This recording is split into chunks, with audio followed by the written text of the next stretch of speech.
Perkuat ekosistem pangan, KRKP dukung terobosan Erick Thohir gabungkan BUMN pangan. Untuk memperkuat ekosistem pangan nasional, Menteri BUMN Erick Thohir melakukan penggabungan 6 BUMN bidang pangan. Holding 6 perusahaan juga bertujuan agar Indonesia segera keluar dari ketergantungan impor pangan. Salah satu BUMN tersebut diantaranya adalah PT Pertani yang bergerak di bidang benih pertanian, PT Perikanan Indonesia, dan beberapa perusahaan logistik. Nantinya, 6 BUMN tersebut akan dilebur di bawah satu badan usaha yakni PT Raja Wali Nusantara Indonesia atau RNI.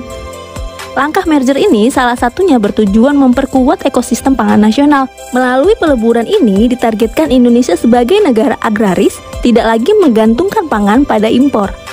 Koordinator Nasional Koalisi Rakyat untuk Kedaulatan Pangan atau KRKP, Said Abdullah, mengatakan mendukung terobosan transformasi pada sektor pertanian untuk memperkuat ekosistem pangan nasional. Kalau secara ide, menurut saya sangat baik, dan itu yang saya kira perlu terobosan-terobosan dilakukan.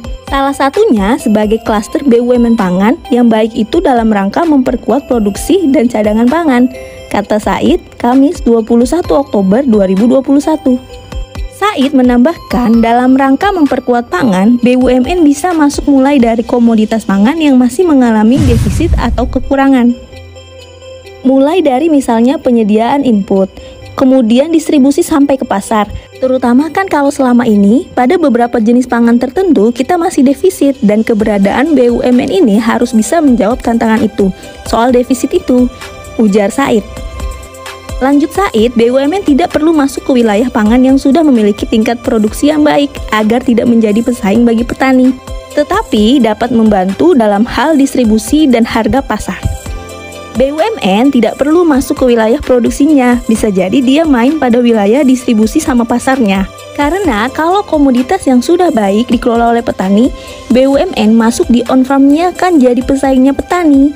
Fungsinya memperkuat produksi dalam negeri, bukan menjadi saingannya produsen dalam negeri, ucapnya.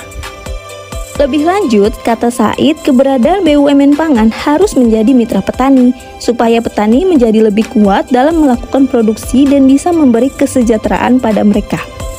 Maka BUMN harus membangun relasi dengan petani. Bagaimana keberadaan BUMN ini tidak hanya menumbuhkan produksi penguatan, tapi juga menjadi partner petani untuk mereka lebih kuat berproduksi dan mereka juga bisa sejahtera petaninya, harapnya. Selain itu, Said meminta agar BUMN pangan nantinya dapat dikelola secara akuntabel, bisa dikontrol oleh publik dan memiliki manajemen yang baik. BUMN ini harus cukup accountable, bisa dikontrol oleh publik, karena bagaimanapun dia menjalankan dana publik kan, dana rakyat ini harus betul-betul dikelola oleh orang yang kuat, oleh manajemen yang bagus, itu yang menurut saya menjadi penting, pungkasnya.